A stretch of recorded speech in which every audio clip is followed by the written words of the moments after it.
Le soir venu, les disciples de Jésus descendirent jusqu'à la mer. Ils s'embarquèrent pour gagner Capharnaüm, sur l'autre rive. C'étaient déjà les ténèbres, et Jésus n'avait pas encore rejoint les disciples. Un grand vent soufflait, et la mer était agitée. Les disciples avaient ramé sur une distance de 25 ou 30 stades, c'est-à-dire environ 5000 mètres, lorsqu'ils virent Jésus, qui marchait sur la mer et se rapprochait de la barque.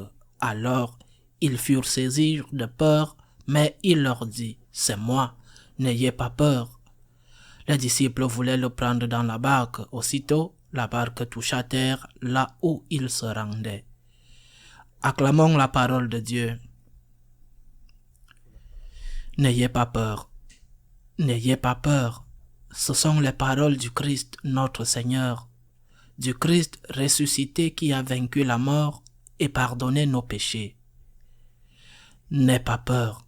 Mais de quoi? De quoi ne devons-nous pas avoir peur? Si nos espoirs sont fixés sur les choses matérielles, alors oui, nous devrions avoir peur, car les saints ont aussi été malades.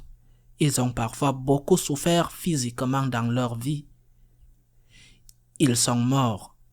Le Christ lui-même a subi la cruelle torture de la croix. Ils ont vécu pauvrement, mendiant parfois de la nourriture, comme Saint François. Ils ont été persécutés, ils ont subi la calomnie, le martyre dans certains cas. Alors de quoi parle Jésus? De quoi parle-t-il?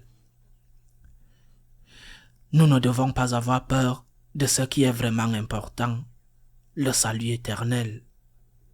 Nous ne devons pas craindre d'aller en enfer si nous sommes proches de Dieu. En tenant la main de Dieu et de la Vierge, nous ne devons pas craindre que nos péchés ne soient pas pardonnés si nous sommes repentis. Nous ne devons pas avoir peur qu'il n'y ait rien après la mort.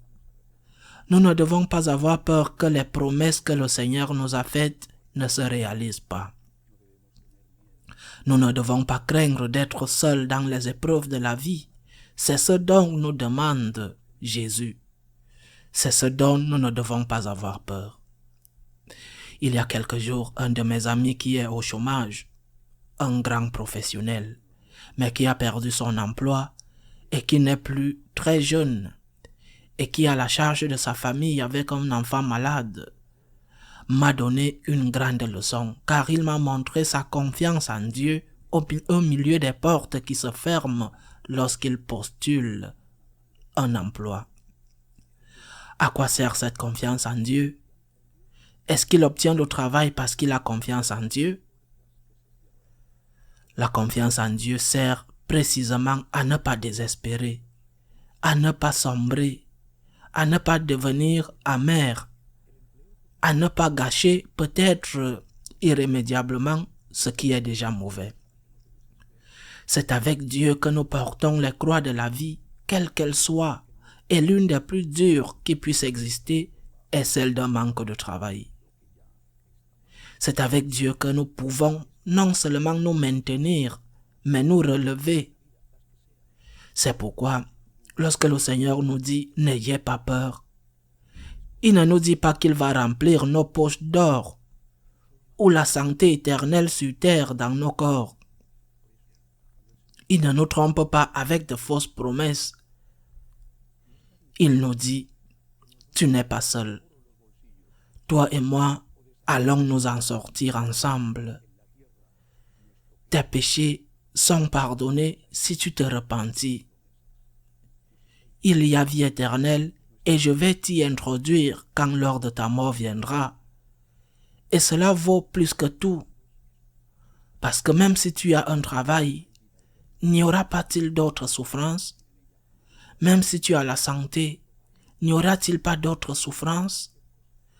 Même si tu as de l'argent, n'y aura pas-il d'autres souffrances? Est-ce que la maladie définitive ne t'atteindra pas? La mort à la fin? N'aie pas peur. Fais confiance à Dieu. N'aie pas peur. Mais ne te sépare pas de Dieu. Parce que si tu te sépares de lui, alors tu as beaucoup à craindre. Tu es aux mains du diable comme tous qui sont loin de Dieu. Tu es seul et avec le pire ennemi de l'humanité à tes côtés. Par contre, si tu es avec Jésus et avec la Sainte Vierge, sois calme. Quoi qu'il arrive, il ne te laissera pas seul. N'aie pas peur. Loué soit Jésus-Christ.